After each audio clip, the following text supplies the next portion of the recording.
We have to understand there is a very important balance here between innovation, which is really throughout history what drives wealth up in big step changes. And I mean, you have the best example in this country with the Industrial Revolution or with the internet recently. But depending on the sectors, you also have to have regulation. And relating to the banking sector, it is important to strike the fine balance between the incentives to innovation and regulation in terms of having a stable and supportive banking sector to the economy. Given the huge excesses of the past, you always have a trend to go back and go to regulation.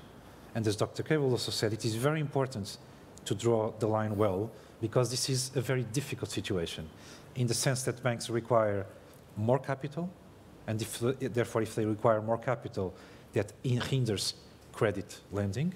Banks are required to hold more liquidity in the form of government securities in terms of being safer. Again, that diverts money from other uses. And still, I see banks very committed to lend to the economy because that's what fosters growth. And in my opinion, there is no strong economy without a strong banking sector, and strong banks require a strong economy. So the future of banks and of the UK economy are obviously inextricably linked.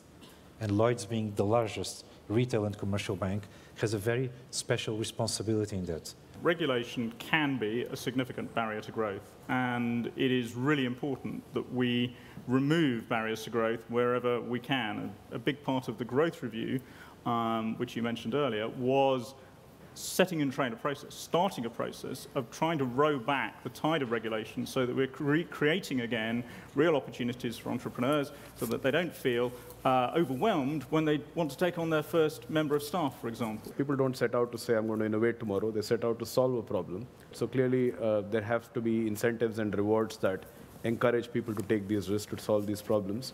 There has to be competence. In fact, contrary to what many people think, most successful innovations actually tend to come from people who are already marinated in the context and know a lot about it. They're not rank outsiders, typically. The bigger challenge, in some sense, for organizations is dealing with a kind of brute fact about innovation, which is innovation is about new ideas, but most new ideas are bad ideas.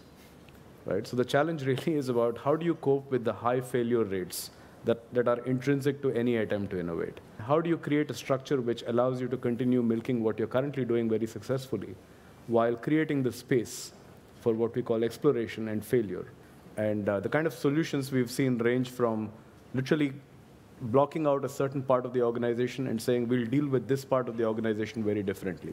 So you could label it a skunk works or a innovation division or something, but the people there have different incentives, different goals, different kinds of people even.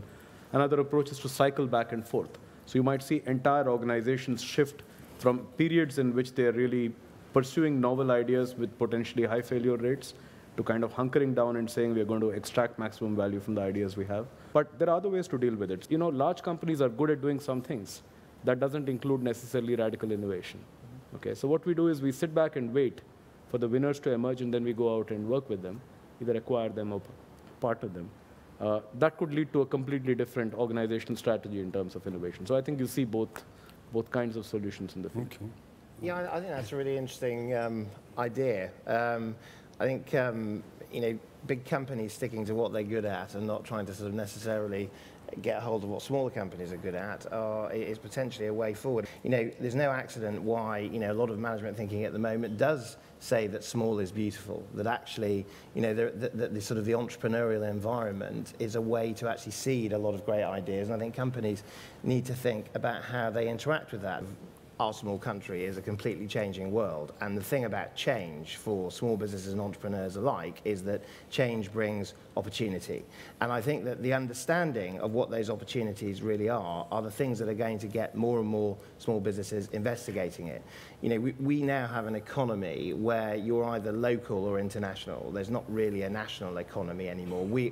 I run a small company, we're already looking for public relations partners in markets like India. And I think that there's nothing like real commercial opportunity and understanding what's going on to actually stimulate you as a company to put more more in terms of your own time, more in terms of your own innovation, if you like, in terms of making those sort of ideas a reality. The mistake potentially of the past was to think that overseas international trade was just the preserve of large companies like Land Rover and Tata and so on.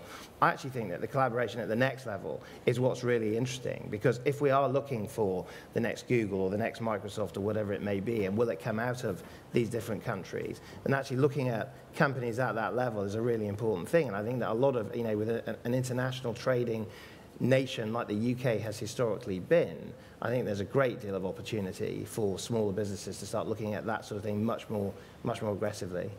In 1975, one of my colleagues, a guy called Steve Sasson, invented the digital camera, and you might say to yourself, in 1975, what was Kodak, this amazing, with this amazing heritage around consumer photography and film, dabbling in digital photography? And I think that gives you maybe an insight into some of the success factors around great innovation, so allowing small teams to have the freedom to develop. Now, of course, in any major seismic change, like the shift from film-based photography to digital photography, you get a migration to make, and you have to manage your way through that absolutely huge transition for your staff. And many of you may think of Kodak and think of a company that's 130 years old. It might surprise you to know that about 1 in 3 employees has been with the company for less than 3 years. So there's been a really fast turnaround of new skills and new staff into the organization. Instead of being a place where maybe the